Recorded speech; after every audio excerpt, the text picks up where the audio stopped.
우리에게 주시는 하나님의 말씀은 로마서 12장 2절 말씀입니다. 너희는 이 세대를 본받지 말고 오직 마음을 새롭게 함으로 변화를 받아 하나님의 선하시고 기뻐하시고 온전하신 뜻이 무엇인지 분별하도록 하라. 아멘. 감사합니다. 여러분, 여기 그림이 하나 보이실 것입니다. 이 세 개의 선 중에서 여러분들은 어떤 선이 가장 길다고 생각하십니까? A? 그쵸? B죠? 그렇습니다. 그런데요, 제가 지금부터 여러분들을 제외한 한 분 한 분씩을 이 앞으로 모시는 거예요. 그리고 여러분께 이제 물어봅니다. 앞에 계신 분께 여쭤보는 거예요. 어떤 선이 가장 길다고 생각하십니까? 이렇게 물었을 때 그분이 C가 길다라고 대답을 하시는 겁니다. 두 번째 사람을 모셔서 여쭤봅니다. 어떤 선이 가장 길다고 생각하십니까? 그 사람도 C가 그렇다고 대답하시는 거예요. 세 번째, 네 번째, 다섯 번째, 10번째, 20번째, 100이면 100 다 C가 가장 길다라고 얘기를 하시는 거예요. 이제 여러분의 차례가 되었습니다. 여러분이 이 앞에 나오신 거죠. 제가 여러분께 여쭤봅니다.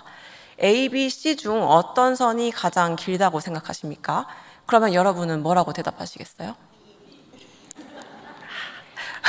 우리 영은께 성도님들은요, 굳건하신 분들이에요. 이 실험은요, 인지심리학 또 사회심리학에서 이루어졌던 실험인데요.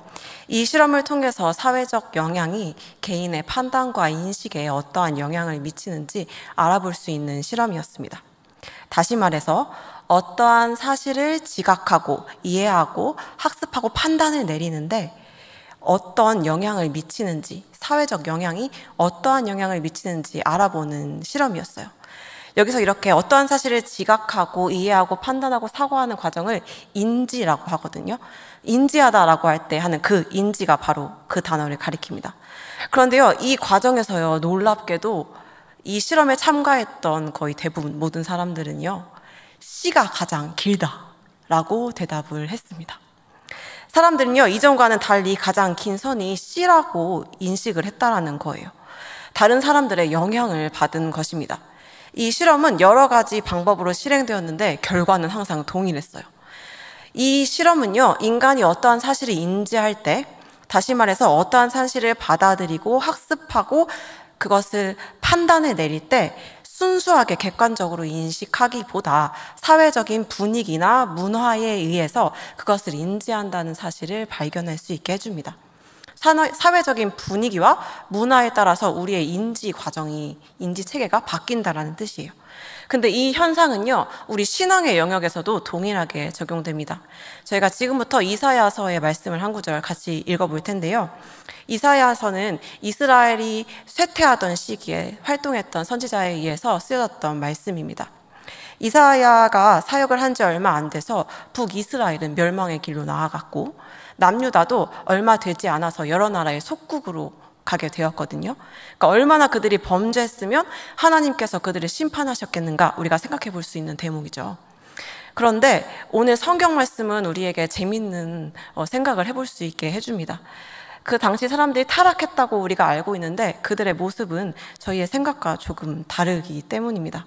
그 당시 사람들이 얼마나 많이 희생했고 또 얼마나 많은 예배를 드렸고 얼마나 열심히 절기를 지키고 헌금했는지 함께 살펴보겠습니다. 이사야 1절부터 10절까지 말씀을 같이, 이사야 1장 10절부터 15절까지의 말씀을 같이 읽어볼 텐데요. 성경책을 가지고 계신 분들은 함께 성경을 찾아보시면서 따라와 주시면 감사하겠습니다. 10절 말씀부터 함께 읽겠습니다. 너희 소돔의 관원들아, 여호와의 말씀을 들을지어다. 너희 고모라의 백성아, 우리 하나님의 법에 귀를 기울일지어다. 여호와께서 말씀하시되 너희의 무수한 재물이 내게 무엇이 유익하뇨? 나는 수량의 번제와 살찐 짐승의 기름에 배불렀고 나는 숫송아지나 어린 양이나 수렴소의 피를 기뻐하지 아니하노라. 너희가 내 앞에 보이러 오니 이것을 누가 너희에게 요구하였느냐? 내 마당만 밟을 뿐이니라. 헛된 재물을 다시 가져오지 말라. 분향은 내가 가증히 여기는 바요. 월삭과 안식일과 대회로 모이는 것도 그러하니 성회와 아울러 악을 행하는 것을 내가 견디지 못하겠노라. 내 마음이 너희의 월삭과 정한 절기를 싫어하나니 그것이 내게 무거운 짐이라. 내가 지기에 곤비하였느니라. 너희가 손을 펼 때에 내가 내 눈을 너희에게서 가리고 너희가 많이 기도할지라도 내가 듣지 아니하리니 이는 너희의 손에 피가 가득함이라. 13절, 14절 말씀을 보시니까요. 그 당시 이스라엘 백성들이 어떤 절기를 지켰다고 기록하고 있습니까? 13절, 14절 말씀을 보시니까요. 13절에 월삭과 안식일과 대회로 모였고, 또 14절 말씀을 보시니까요. 월삭과 정한 절기들을 지켰다고 기록하고 있습니다. 여기서 정한 절기는요, 구약의 율법에 나오는 유월절, 무교절, 초실절, 초막절, 오순절과 같은 절기들을 가리킵니다. 그 구약에서 정한 절기들이죠. 그 당시 이스라엘 백성들은 안식일은 기본이고 월삭 예배 들어보셨습니까? 한 달에 첫 달 첫일에 드리는 예배거든요. 모든 대와 절기를 지켰다는 것입니다. 여기 혹시 월삭 예배 드리시는 분 계십니까? 네. 오늘날로 말하자면요, 맥주감사절, 대강절, 사순절, 오순절과 같은 이런 다양한 별로 알려지지 않은 절기들까지 다 챙겨서 드렸다는 것을 보여줍니다. 또한 그들은 어떤 희생 제물을 드렸습니까? 11절 말씀입니다. 어떤 희생 제물을 드렸다고 기록하고 있죠? 네. 순양, 수렴소, 숫송아지, 어린 양, 또 수렴소의 피 등, 그것도 무수하게 제물을 드렸다라고 기록을 하고 있는데요. 그들이 하나님께 드린 제물은 셀 수 없을 정도였습니다. 그것도 살찐 것으로 드렸다라고 기록하고 있거든요. 그런데 그들은 왜 이렇게 절기를 지키고 희생 제물을 드렸을까요? 바로 성경에서 그렇게 하라고, 성경 말씀이 그렇게 하라고 말하니까 그렇게 드리고 있었던 것입니다. 그 레위기 말씀을 보시면은요, 어떤 절기를 드려야 하는지, 어떤 절기에 어떤 예물을 드려야 하는지 구체적으로 기록하고 있습니다. 혹시 궁금하신 분들이 계시다면 저희 3.3 예배에서 레위기 성경 통독을 하고 있으니까요, 말씀을 깨닫는 은혜가 함께 있으시길 바랍니다. 근데 이 말씀을 읽어보면요, 그 방법들이 굉장히 다양하고 그 절기마다 또 그 예배마다 다 다양한 것을 볼 수 있어요.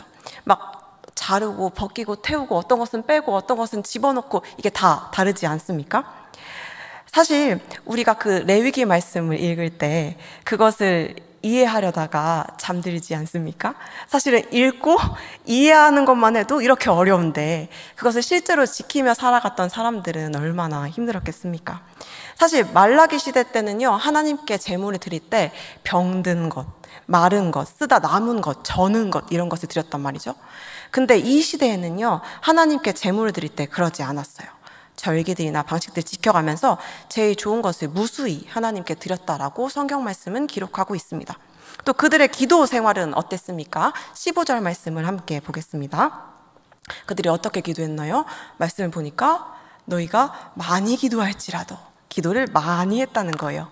이사야 말씀 58장 말씀을 보니까요, 그들이 금식 기도를 하는데요, 금식 기도를 할 때에 왕부터 어린아이까지 제 가운데 앉아서 베옷을 입고 금식 기도를 했다는 것을 찾아볼 수 있어요. 자, 그런데 문제는 이제 여기서 발생하게 되는 거예요. 그러니까 이들은 이렇게 신앙생활을 했으니까 자신들이 신앙생활을 어떻게 하고 있다고 생각했을까요? 1번, 나는 신앙생활을 잘하고 있다.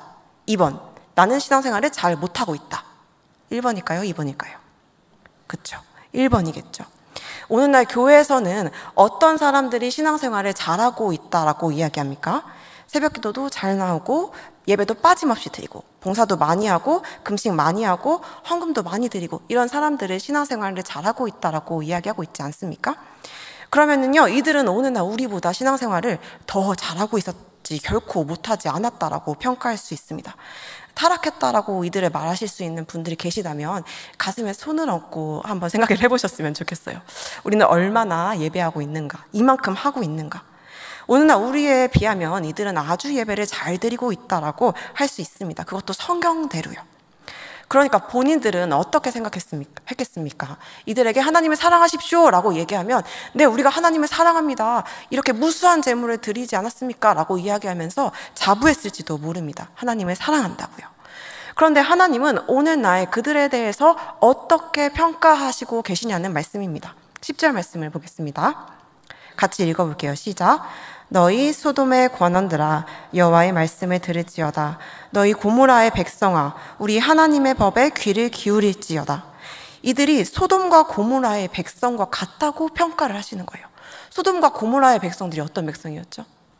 그 도시는 아주 폐악한 도시 아니었습니까? 죄악의 도시로 유명하죠. 이사야 1장 4절 말씀도 한번 같이 보겠습니다. 읽겠습니다.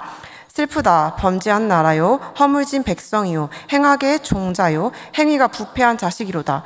그들이 여호와를 버리며 이스라엘의 거룩하신 일에 만홀히 여겨 멀리하고 물러갔도다. 이들이 이렇게 열심히 하나님을 섬겼는데 하나님은 이들에게 이러시는 거예요. 이 소돔과 고모라의 백성들아, 범죄한 나라야, 부패한 자식들아, 너희가 나를 버렸구나, 너희가 나를 경멸하는구나. 그 만홀히 여기다라는 게 경멸하다, 멸시하다라는 뜻을 가지고 있거든요. 하나님께서 이들이 자신을 버렸다라고 말씀하시는 겁니다. 이들이 지금 하나님을 버렸나요? 이렇게 열심히 예배하고 있는데요. 그렇다면 이런 일들이 왜 일어났다고 생각하십니까? 성도님들은 왜 이렇게 상반된 평가가 내려지고 있다고 생각하세요? 문제가 뭐냐는 말씀입니다. 이런 상반된 평가는요, 신앙에 대해서 그들이 가지고 있었던 이해가 하나님이 가지고 계셨던 이해와 달랐기 때문에 이런 문제가 생겼다고 할 수 있습니다. 다시 말해서 그들은 신앙에 대한 잘못된 이해를 가지고 있었습니다. 하나님과 신앙에 대한 관점 자체가 달랐기 때문에 그들은 이런 문제를 갖게 되었다는 것이죠. 성경은요, 그 시대를 바라보시는 하나님의 시선이, 하나님의 관점이 담겨있는 책입니다. 이사야에게 하나님의 말씀을 백성들에게 선포하게 하심으로써 그 시대에 대한 하나님의 관점을 백성들에게 알려주시고 그것들을 나중에 기록한 책이 바로 성경입니다. 그런데 그 시대에 살았던 이스라엘 백성들은 신앙에 대한 이해 자체가, 관점 자체가 하나님과 달랐기 때문에 하나님이 아무리 이사야를 보내셔서 말씀을 하셔도 알아듣지 못했던 것입니다. 예배에 대해서 봐도 그렇습니다. 12절 말씀 같이 보겠습니다. 하나님은 이사야를 통해서 그들의 예배를 이렇게 평가하십니다. 누가 이것을 너희에게 요구하였느냐? 너희가 내 마당만 밟을 뿐이구나. 헛된 재물을 가져오지 말아라. 내가 가증히 여긴다. 14절. 내가 너희의 절기를 싫어한다. 15절. 내가 기도해도 내가 듣지 않겠다. 하나님은 그들의 예배가 싫다고 말씀하시는 거예요. 그런데 그들이 알아들었을까요? 아니에요. 쓸데없는 소리를 하지 말아라. 성경을 좀 봐라. 우리가 성경 말씀대로 이렇게 예배를 드리고 있지 않느냐? 율법을 모르느냐? 지금 우리가 성경대로 하고 있는데 왜 그렇게 쓸데없는 소리를 하는 것이냐? 라고 얘기하면서 오히려 화를 냈을지도 모릅니다. 그러니까요, 성경에는 안 나오지만 위경 말씀을 살펴보면은 그 시대 이스라엘 백성들이 이사야를 톱으로 켜서 죽였다라고 기록을 하고 있어요. 왜 그랬을까요? 그들이 생각하기에 이사야는 참된 선지자가 아니었기 때문이에요. 하나님의 말씀을 제대로 알지도 못하면서 경건한 예배를 욕되게 하는 무레배였기 때문입니다. 그래서 이사야가 아무리 외쳐도 알아듣지 못했습니다. 눈이 가려져 있었기 때문입니다. 이토록 많은 예배, 많은 헌신을 드렸기 때문에 그들의 삶에 화려한 의식들이 가득하기 때문에 자신을 소돔과 고모라의 백성들과 동일시 여기며 비판하는 그 평가를 결코 받아들일 수 없었던 것이죠. 신앙이 무엇인가 하는 그 신앙에 대한 이해 자체가 달라져 있었기 때문에 하나님께서 아무리 말씀하셔도 들리지 않고 보이지 않았던 것입니다. 이런 현상은요, 신학의 예수님 시대 바리새인들에게서도 동일하게 나타납니다. 그들은 누구보다 철저하게 안식일을 지켰고 11조를 했고 헌금을 드렸고 성경을 연구하고 금식하고 기도했습니다. 전통적으로 내려오는 무수한 율법들을 지켰습니다. 예를 들어서 안식일에 물에 몸을 담글 수 있는가 하는 거에만 관련해서도 조항들이 무수히 많았어요. 안식일에 몸을 물에 담가도 될까요? 안 될까요? 안식일에 물에 몸을 담가도 되긴 되거든요. 그런데 만약에 물에서 비치불과 같은 그런 게임을 하거나 그건 안 되는 거예요. 왜냐하면 그 비치불을 옮기는 행위 자체가 일을 한 거거든요. 또 안식일에 몸을 담글 수는 있지만 숨이 차면 안 돼요. 왜냐하면 그것도 과한 노동을 했다라고 강조하기 때문에 안 되는 것입니다. 안식일에 생명을 구하는 일도 마찬가지죠. 다친 사람이 있어도 죽을 듯 말 듯 할 때 딱 생명이 붙어 있을 정도로만 고쳐줘야 해요. 만약에 아무리 아파서 죽을 것 같아도 딱 생명이 붙어 있을 정도로만 고쳐주고 안식일이 지난 다음에 마저 치료를 해 주었어요. 그만큼 율법을 열심히 지키려고 했던 거예요. 그때 이렇게 세밀한 규정을 정해 놓았던 것은 혹시라도 율법을 범할까 봐, 말씀을 있는 그대로 지키려고 열심히 노력하는 차원에서 하다 보니까 이렇게 됐던 것이죠. 그러니까 그들은 철저히 안식일을 지키고 성경을 연구하고 금식하고 전통적으로 내려오는 무수한 율법들을 지켰기 때문에 당연히 자신들이 누구보다 하나님을 더 잘 믿고 있을 것이라고 생각했을 것입니다. 하나님을 더 사랑하고 하나님의 말씀을 더 잘 안다고, 더 잘 믿는다고 말이죠. 그런데 예수님은 그들에 대해서 어떻게 평가하십니까? 요한복음 5장 42절 말씀을 같이 읽겠습니다. 시작. 다만 하나님을 사랑하는 것이 너희 속에 없음을 알아노라. 그들이 하나님을 사랑한다, 사랑하지 않는다? 사랑하지 않는다라고 평가하시는 거예요. 요한복음 5장 46절, 47절 말씀 같이 읽겠습니다. 모세를 믿었더라면 또 나를 믿었으리니 이는 내게 대하여 기록하였음이라. 그러나 그의 글도 믿지 아니하거든 어찌 내 말을 믿겠느냐. 그들이 하나님의 말씀을 잘 믿는다라고 평가하신 거예요? 믿지 않는다라고 얘기하시는 거예요? 그렇죠. 믿지 않는다라고 평가하시는 거예요. 근데 그들이 이 사실을 알고 있었을까요? 아니에요. 전혀 몰랐을 거예요. 만약에 그걸 알았다면은 그들이 그런 메시지, 너희가 잘못 가고 있다라는 메시지를 전하는 예수님을 십자가에 못 박혀서 죽게 했겠습니까? 그러니까 왜 이런 일들이 일어나느냐? 하나님을 아는 것, 하나님을 사랑하는 것, 하나님을 믿는 것, 이것에 관한 이 신앙의 아주 기본적인 이해부터 그들이 잘못된 이해를 가지고 있었기 때문에 이런 일들이 발생하게 되었다는 것이죠. 예수님 시대의 바리새인들은 이사야서의 말씀을 이미 알고 있었기 때문에 이스라엘 백성들이 잘못되었다는 것을 알고 있었을 것입니다. 그러니까 그들을 보면서 이 타락한 시대의 백성들, 소돔과 고모라의 백성들, 우리는 그렇게 살면 안 되지 라고 이야기하면서 손가락질을 하고 있었을지도 모른다는 거예요. 그런데 그들은 이스라엘 시대의 사람들이 잘못되었다는 것을 알면서도 자신들의 삶에 여러 가지 의식이 가득하기 때문에 그들의 모습이 곧 자신들의 모습이라는 사실을 아주 조금도 깨닫지 못하고 있었다는 사실입니다. 여기서 우리가 기억해야 되는 두 가지 중요한 포인트들이 있습니다. 첫 번째로요, 무서운 것이 무엇이냐면요, 신앙이 타락했던 이사야 시대의 모습이나 아니면 바리새인 시대의 신앙의 모습이 놀랍도록 똑같다라는 것입니다. 세대를 넘어서, 시대를 넘어서 그들은 신앙에 대한 잘못된 이해를 공유하고 있었습니다. 이와 같은 신앙에 대한 잘못된 이해는 신구약 시대뿐만이 아니라 기독교 역사의 모든 시대에 걸쳐서 하나님의 백성들의 신앙이 타락할 때마다 나타납니다. 그리고 그때마다 성도들을 미혹하고 하나님의 역사를 대적하며 참다운 신앙을 왜곡시키는 일을 합니다. 두 번째로 우리가 기억해야 하는 중요한 사실은 자신들이 신앙에 대해 잘못 이해하고 있다는 사실을 그들은 인지하지 못했다는 것입니다. 오늘도 우리도 그들처럼 생각하고 있을지 모릅니다. 바리새인들 하나님을 몰랐네, 하나님의 말씀을 오해했네, 그러니까 예수님을 죽이지. 이사야 시대 사람들 하나님을 멸시했네, 경홀히 여겼네, 그러니까 망하지, 이렇게 얘기할지 모릅니다. 그런데요, 우리는 다 알고 있어요. 그들이 소돔과 고모라의 백성과 같았다는 것, 하나님을 멸시했고 예수님을 죽였다는 사실을 알고 있습니다. 그러나 문제는 우리 또한 그들과 똑같은 상황 속에 있음에도 그것이 우리의 문제라는 사실은 요만큼도 알아차리지 못하고 있을 수 있다는 사실입니다. 다시 돌아가 첫 번째 포인트를 함께 더 구체적으로 살펴보겠습니다.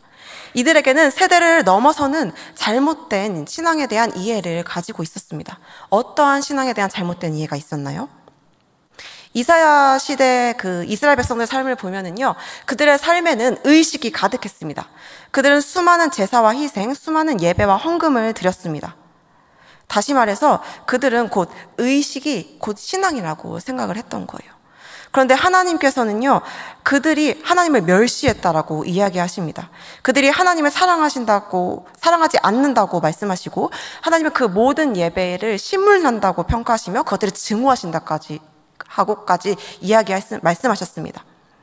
하나님은요, 그들이 생각하는 신앙이 곧 신앙이 아니라고 말씀하시는 거예요.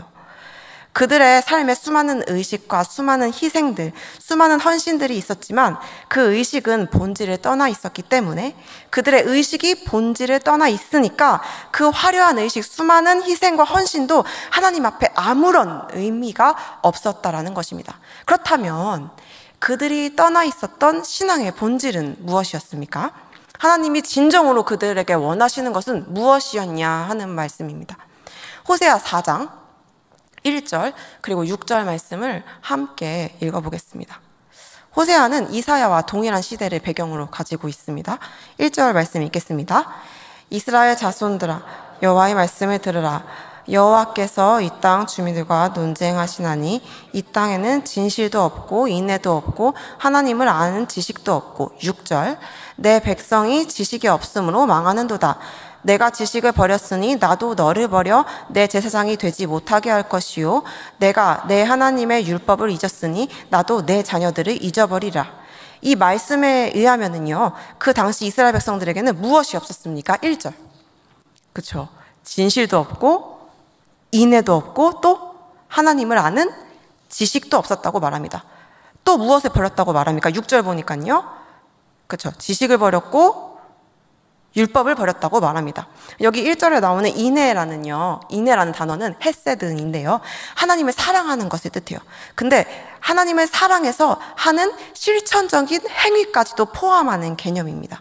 또 여기 6절에 나오는 지식이라는 것은요, 단순히 성경적인 지식, 교리적인 지식을 의미하는 것이 아니에요. 다음 중 천지창조 첫째 날에 하나님이 지으신 것은 무엇일까요? 1번 빛, 2번 해, 3번 땅과 바다와 식물, 4번 인간. 정답은요? 1번이죠. 이런 식으로 이런 지식을 의미하는 것이 아니란 말인 거죠.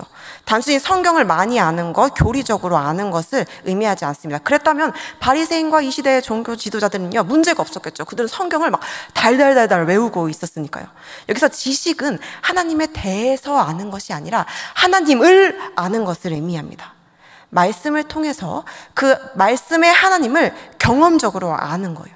삶 속에서 하나님과 친밀한 교제 가운데 거하면서 하나님이 일하시는 것을 보고 거기에 온 삶을 다해서 동참하고 동역하는 가운데 하나님의 말씀이 내 삶에서 이루어지는 것들을 보면서, 아, 이 하나님의 말씀이 진짜였구나, 이 하나님이 진짜 하나님이었구나를 고백하고 그 하나님이 내 하나님이 되어지는 그 알을 이야기합니다.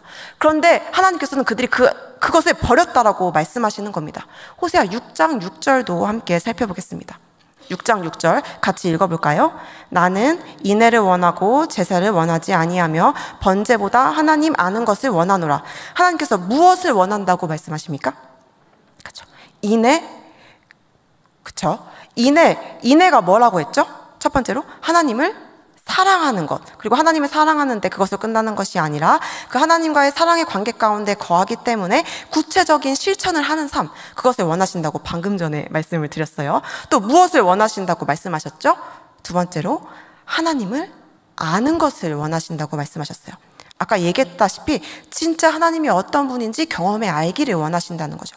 정리하자면 하나님께서 원하시는 것은 첫 번째로 우리가 하나님과의 친밀한 사랑의 교제 가운데 거하면서 하나님을 알고 사랑하는 삶, 두 번째로 그 사랑 때문에 하나님의 행하심을 보고 온 삶으로 동참하면서 그 하나님이 어떤 분이신지를 알아가는 그런 삶을 우리가 살기를 원하신다고 말씀하고 계시는 겁니다. 마태복음 22장 37절 38절 신약의 말씀에서도 동일하게 증언하고 있습니다. 한번 같이 볼까요? 마태복음 22장 37절에서 38절 시작. 예수께서 이르시되 내 말 다하고 목숨을 다하고 뜻을 다하여 주 너희 하나님을 사랑하라 하셨으니 이것이 크고 첫째 되는 계명이요. 성경에 나오는 가장 큰 계명이 뭐라고 말씀하고 계십니까? 우리의 마음을 다하고 목숨을 다하고 뜻을 다하여 주 너희 하나님을 사랑하는 것. 다시 말해서 우리의 전 존재를 다해서 하나님을 사랑하는 것, 전 존재로 하나님을 알고 사랑하고 친밀한 교제 안에 머무는 그것이 성경의 가장 큰 계명이라고 말씀하고 계시지 않으십니까? 그리고 두 번째로 나오는 것이 그러한 사랑 때문에 이웃을 사랑하는 구체적인 실천적인 삶을 원하신다고 이야기하고 계시는 거예요. 이것이 바로 신앙의 본질인데 하나님께서는 우리가 이런 신앙의 본질 가운데 있기를 원하신다고 말씀하시는 거죠. 그러면 다시 호세아 6장 6절에서 하나님이 원하시지 않는 게 무엇인지 다시 살펴보겠습니다. 6장 6절. 하나님이 원하지 않으시는 것, 그것이 뭐라고 이야기하고 있나요? 그렇죠? 제사, 그리고 번제를 원하시지 않는다고 얘기하고 있어요. 예레미야 7장 22절, 23절 말씀을 보도요, 하나님께서 이스라엘 백성들을 애굽에서 인도하여 내실 때 번제나 희생에 대해서 이야기하지 않았다고 얘기하고 계시거든요. 한번 같이 읽어볼까요? 예레미야 7장 22절에서 23절 말씀 시작. 사실은 내가 너희 조상들을 애굽 땅에서 인도하여 낸 날에 번제나 희생에 대하여 말하지 아니하며 명령하지 아니하고 오직 내가 이것을 그들에게 명령하여 이르기를 너희는 내 목소리를 들으라. 그리하면 나는 너희 하나님이 되겠고 너희는 내 백성이 되리라.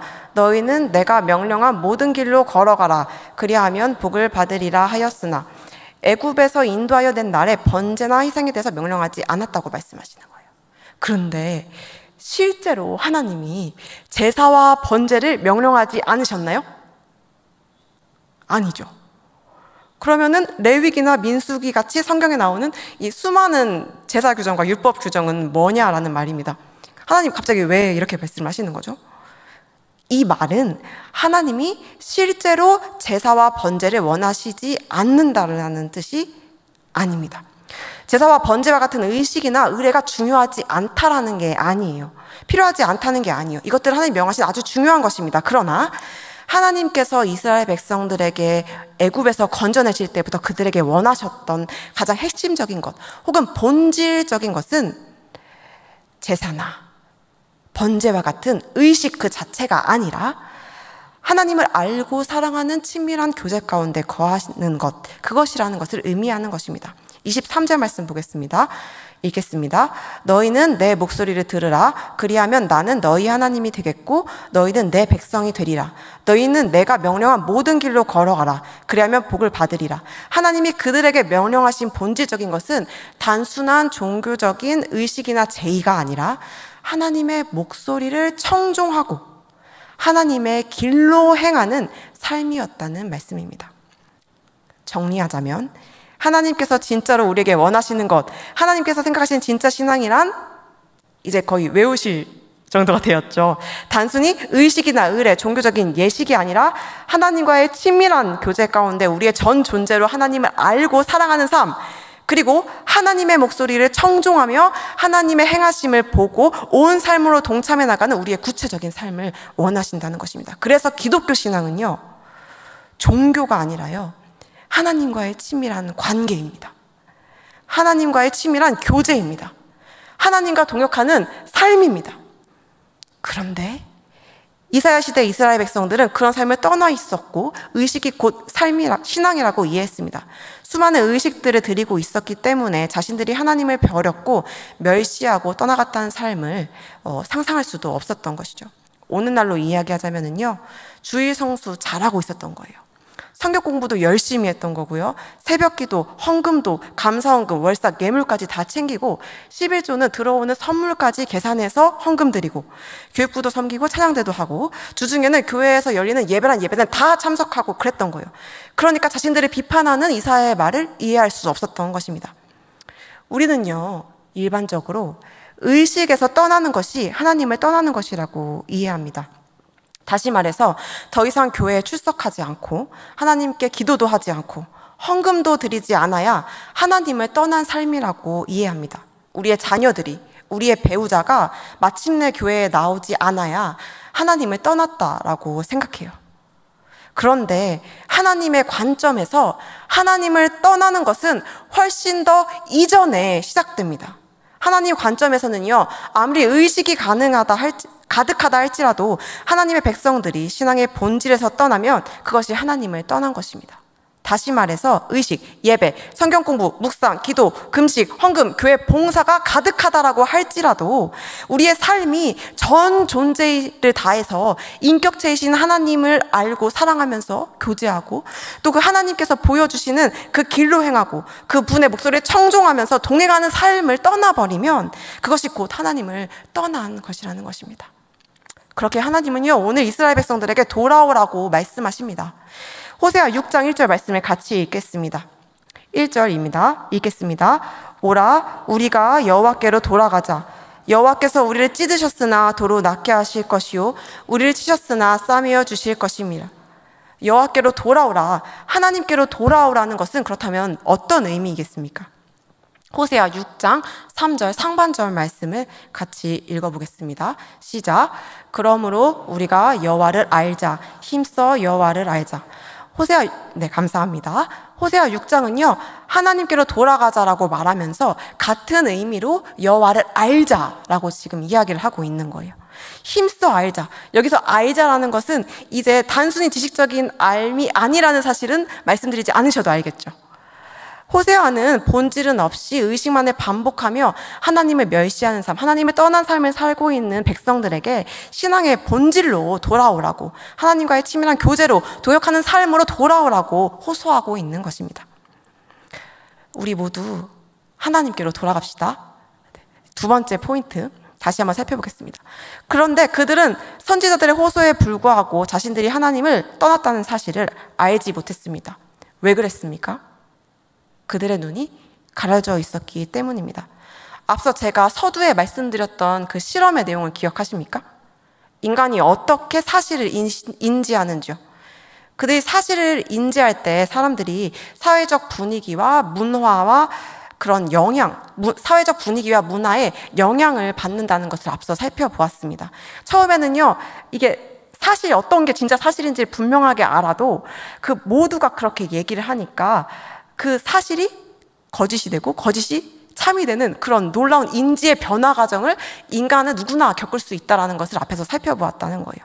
그러니까 이것을 이 시대에 적용을 해보자면 이스라엘 백성들이 살던 시대가 다 그러니까 그 시대 사람들이 다 그렇게 신앙생활을 하니까 자신들이 잘못하고 있는지를 알지 못했다라는 것입니다. 그러니까 자신들이 잘못하고 있다라는 사실을 생각조차 할 수 없었다라는 거예요. 그 시대가 다 그러니까.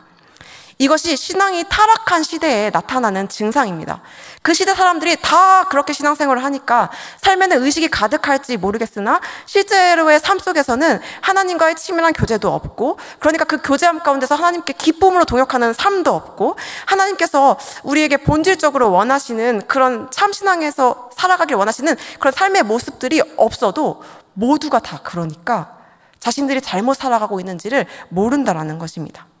더 이상 자신의 삶에 하나님의 실제와 생명이 거쳐도 알지 못한다는 것입니다. 여러분, 신앙의 본질, 하나님과의 친밀한 교제 가운데 거하면서 동역하는 삶을 살면 어떠한 일들이 일어나는 줄 아십니까? 여기 혹시 춤을 배워보신 분들 계세요? 그 스포츠 댄스 이런 거요.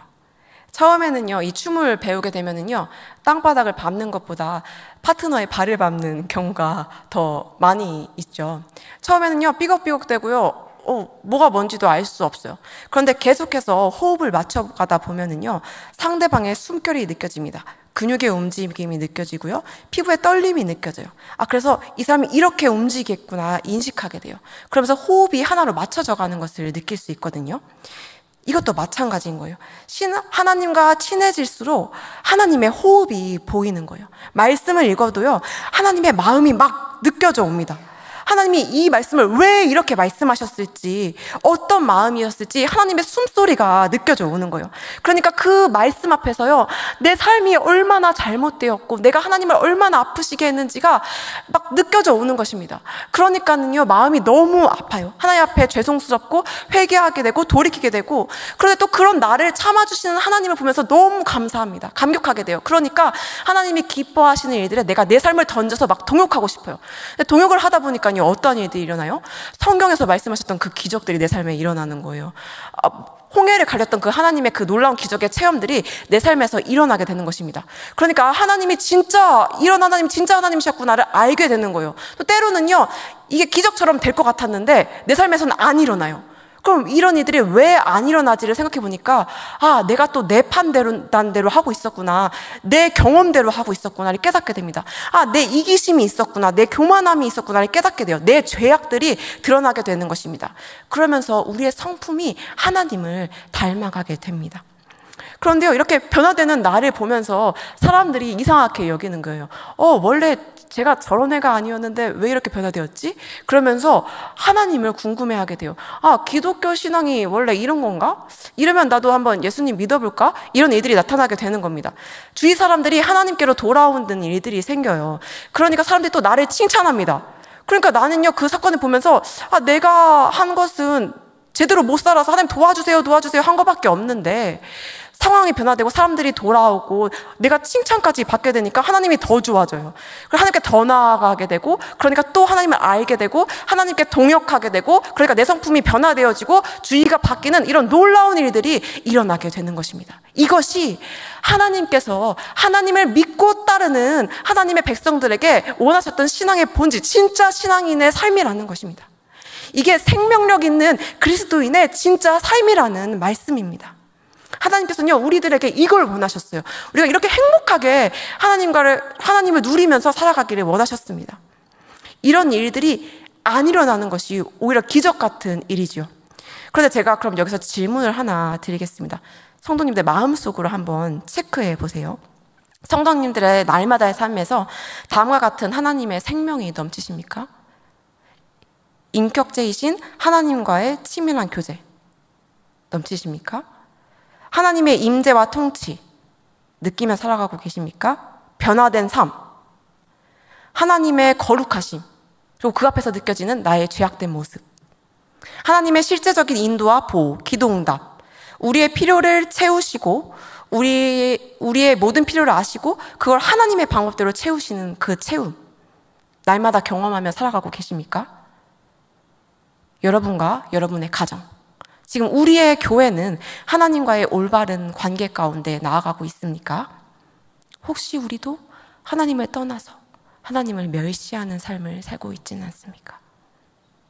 하나님을 떠났음에도 인지하지 못하고 있는 것은 아닙니까? 그런데 신앙이 타락한 시대에는요, 이런 하나님의 생명이 없어져도 모른다는 거예요. 이상하지 않다는 거예요. 왜냐하면 다 그렇게 사는가요? 경건의 모양은 있을지 모르지만 경건의 능력은 사라진, 그런데 그렇게 살아가고 있는 줄도 모르는 그런 삶을 살아가게 됩니다. 그러면서 삶에서 의식은 가득할지는 모르겠으나 실제적인 삶의 선택의 순간에는 그 시대가 말하는, 그 세대가 말하는 시대의 풍조와 그 세대가 말하는 진리를 따라 삶을 살아갑니다. 그것들이 하나님께로부터 온 것이 아니라 이 세상으로부터, 또한 이 세상을 다스리고 있는 악한 세력들로부터 온 것임을 알지 못하면서 말입니다. 제가 우연히 보게 된 내용의 영상이 있습니다. 그 영상의 내용을 소개하고자 합니다. 세상은 너의 마음의 소리를 따르라고 말하지만 성경은 예수님을 따르라고 말합니다. 세상은 우리 모두 좋은 사람이야 라고 말하지만 성경은 말합니다. 기록된 바 의인은 없나니 하나도 없으며, 세상은 내가 즐거운 일을 하라고 이야기하지만 성경은 너를 거룩하게 하는 일을 하라고 말합니다. 세상은 하나의 진리는 없어, 모든 것이 진리야 라고 이야기하지만 예수님은 내가 곧 길이요 진리요 생명이다 라고 말씀하셨습니다. 여러분들은 어떤 메시지를 따라 살아가십니까? 우리의 자녀들은 어떤 메시지를 따라 살아가고 있을까요? 교육부의 모든 수련회가 마쳤습니다. 아이들은 하나님을 만나고 경험하는 그런 놀라운 체험을 했을 것입니다. 그러나 우리가 그 아이들을 제자로 양육하는 것 같이, 말씀의 제자로 양육하는 것 같이 세상도 그들을 그 세상의 제자들로 양육하고 있습니다. 과연 어떤 소리를 그들이 더 많이 듣게 될까요? 우리가 깨어서 기도해야 합니다. 우리가 정말 이 타락한 이 시대가 뭐라고 이야기하는지 바로 분별하고 깨어서 우리가 그 아이들을 가르쳐 주어야 합니다. 오늘 하나님께서는 우리에게 말씀하십니다. 로마서 12장 2절 말씀을 함께 읽겠습니다. 시작. 너희는 이 세대를 본받지 말고 오직 마음을 새롭게 함으로 변화를 받아 하나님의 선하시고 기뻐하시고 온전하신 뜻이 무엇인지 분별하도록 하라. 너희는 이 세대를 본받지 말고 오직 마음을 새롭게 함으로 변화를 받아 하나님의 선하시고 기뻐하시고 온전하신 뜻이 무엇인지 분별하도록 하라. 사랑하는 성도님들, 하나님께서는 오늘 우리의 눈을 여시기를 원하십니다. 주님께서는요, 오늘 우리의 눈을 여셔서 우리가 이 타락한 세대를 바로 분별하며 우리의 전 존재를 다해 하나님을 사랑하며 하나님의 행하심을 보고 함께 동역하는 바른 신앙 가운데 온전히 세워지기를 원하십니다. 오늘 우리가 그런 바른 신앙 가운데 온전히 세워져야 우리의 자녀들, 다음 세대들을 하나님께로 인도할 수 있습니다. 하나님을 진심으로 사랑하시는 영혼교회 성도님들, 하나님을 사랑하는 그런 신앙, 바른 신앙, 또 동역하는 그런 신앙, 바른 신앙 가운데 온전히 세워지시는 영혼교회 성도님들 되시기를 바랍니다. 여호와께로 돌아갑시다. 네, 여호와께로 돌아갑시다. 아멘. 기도하겠습니다. 우리를 기다리시는 하나님, 우리가 주님을 사랑한다 고백하면서도 주님을 멸시하는 삶을 살았음을 회개합니다. 이 시간 우리의 눈을 여셔서 타락한 이 시대를 넘어 하나님의 선하시고 기뻐하시고 온전한 뜻이 무엇인지 분별하며 온전한 신앙 가운데 바로 서게 하옵소서. 그래서 타락한 시대를 넘어 온 세대가 하나님의 세대로 세워지게 하옵소서. 예수님의 이름으로 기도합니다.